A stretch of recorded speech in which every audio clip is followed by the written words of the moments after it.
Dapat lang na kay Mina ang lahat, may junakis, mahusay sa business. Bago pa lang siya sa showbiz, investment kaagad ang tinutukan niya. Gaya ng franchise ng McDo, gasoline station, at very loving pa si Maine. Kaya nga talagang tuloy-tuloy ang pangbabash kay Maine Mendoza dahil na lamang ito sa kanyang mga na-achieve sa murang gulang pa lamang. Kung matatandaan ng buong Aldam Nation na nakakadalawang buwan o 3 buwan pa lang si Maine Mendoza at Alden Richards ay lampas na kagad sa 50 ang kanilang komersyal. Kaya dyan pa lang ay makikita mo na ang inggit ng mga starlet at mga kasabayan ni Maine Mendoza at Alden Richards. Kaya kahit walang talent, ay talagang pinasisikat noon ng Brand X, kagaya ng mga pastillas na wala namang katalent-talent, ay talagang ikinukumpara kay Maine Mendoza at Alden Richards. Dito mo malalaman dahil kasi ang oras ang nagsasabi ng totoong nangyari. Bakit hanggang ngayon si Maine Mendoza at Alden Richards pa lamang ang nakatayo na matatag at ang mga ibinida kalaban ni Alden Richards dati na mga Tommy Ho, Pastillas at Parohinog. Wala na sila ngayon. Diyan mo malalaman na talagang paninira lamang ang gusto nilang gawin dati kay Maine Mendoza at Alden Richards. Time will tell nga kung talagang ano ang totoong nangyari kay Maine Mendoza at Alden Richards. Kung ano sila noon ay ganun pa rin sila ngayon. Diyan mo masasabi na real talaga ang relasyon nila at hindi fabricated lamang at hindi organic gaya nga ng nasabi ni Vice Ganda na hindi raw organic ang Aldab. At nakuha pa niyang sabihin na organic daw ang kanilang mga love team na pinasikat. Ngunit ngayon, makikita mo ang kabaligtaran ng sinasabi niya. Diyan mo malalaman na sa una pa lang ay dati nang sinisira si Maine Mendoza at Alden Richards. Kitang-kita nga kay Alden Richards at Maine Mendoza ang pagsasakripisyo nila sa isa't isa. Dito mo palang malalaman talaga na dati pa nila itong ginagawa at hindi nakataka-taka na gawin nila ito ngayon sa isa't isa. Kung matatandaan nyo ay talagang panata na ni Alden Richards ang magsakripisyo sa iisang tao lamang. Ngunit pagdating kay Maine Mendoza ay talagang all out siya ng pagsasakripisyo dito. Kung matatandaan nyo ay napakalaki ng sinakripisyo ni Alden Richards sa kanyang karir para lamang kay Maine Mendoza.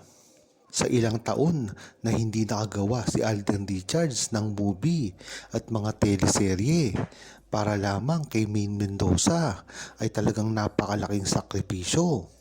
Ngunit mas pinili niya pa rin ang makasama si Maine Mendoza kahit sa iisang TV show lamang. Diyan mo talaga malalaman ang laki ng sakripisyo na ginawa ni Alden Richards kay Maine Mendoza. Huwag na tayong lumayo. Kahit si Maine Mendoza ay napakalaki rin ng isinikripisyo para lang kay Alden Richards. Kung matatandaan nyo, ay napakaraming kumukuha kay Maine Mendoza ng mga network at ng iba't ibang mga endorsement. Ngunit natili pa rin siya na gustong makasama si Alden Richards, lalong-lalo na ang pagtatambal sa kanya sa ibang mga lalaki sa komersyal at mga endorsement na ginagawa. Ngunit hindi niya rin ito dahil nga kay Alden Richards. Kaya kung tatanungin nyo, ang buong Aldam Nation ay napakarami naman talagang alam sa buhay ni Maine Mendoza at Alden Richards at sa mga sakripisyong ginawa nila sa isa't isa na hindi kayang gawin ng ibang mga artista dahil ang mga ito ay kayamanan lamang at kasikatan ang iniisip at hindi nila kaya na magbigay ng respeto, lalong-lalo na ang pagsasakripisyo sa isang tao na tanging si Maine Mendoza at Alden Richards lamang ang makakagawa sa isa't isa. Tiniyak nga ni Alden Richards at Maine Mendoza nang hindi sila maghihiwalay kahit ano pang gawin at mga katutsada ng mga bashers na alam naman natin na paninira lamang ang gusto para sa mga karir ni Maine Mendoza at Alden Richards. Mga personal na buhay na nga ang mismong tinitira ng mga bashers na ito. Kaya naman ang maganda dito kay Maine Mendoza at Alden Richards ay hindi basta-basta nagpapaapekto. Ganyan kasi talaga si Maine Mendoza at Alden Richards.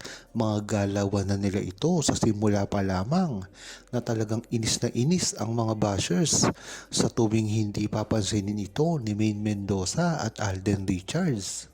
Kaya ganun na lamang kadesperado ang mga bashers na ito para sirain sila.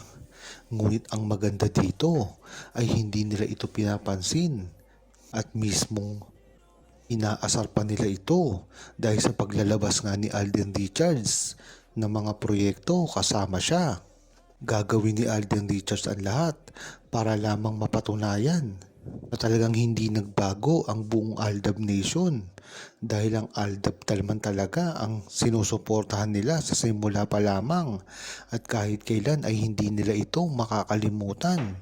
Hindi nga ganun kalakas ang Aldab Nation ngayon dahil na rin sa hindi kalabas pagsasama ngayon ni Maine Mendoza at Alden Richards dahil na rin ito kaibahan nila ng mga network. Ngunit ang Aldab Nation ay napakatalino at alam ang mga nangyayari sa buhay-buhay nila at alam talaga kung ano ang estado ng kanilang galawan ngayon. Kaya matindi pa rin ang pagkakampante ng buong Aldab Nation na malalampasan din ni Maine Mendoza at Alden Richards ang mga pagsubok na nilalatag sa kanila at ibinabato. Diyan mo talaga malalaman ang tibay ng samahan ni Maine Mendoza at Alden Richards na sa simula pa lamang ay totoong-totoo na at talagang pinaglalaban nila ang isa't isa para maayos ang lahat. Kung matatandaan nyo, ay bukang bibig na rin ni Alden Richards ang paggawa niya ng part 2 ng pelikula niya na Hello Love Goodbye. Ngunit nagkakaproblema ito dahil na rin sa relasyon ng kanyang leading lady. Ngunit ang maganda dito ay naintindihan raw ni Maine Mendoza ang gagawin niyang pelikula dahil nga naman kung palalampasin niya ito ay hindi na ito maaaring matuloy pa.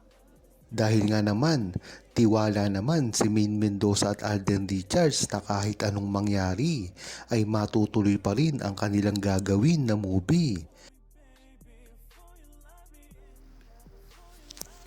Huwag kalimutang mag-subscribe, comment at i-like ang video na ito. Thanks for watching!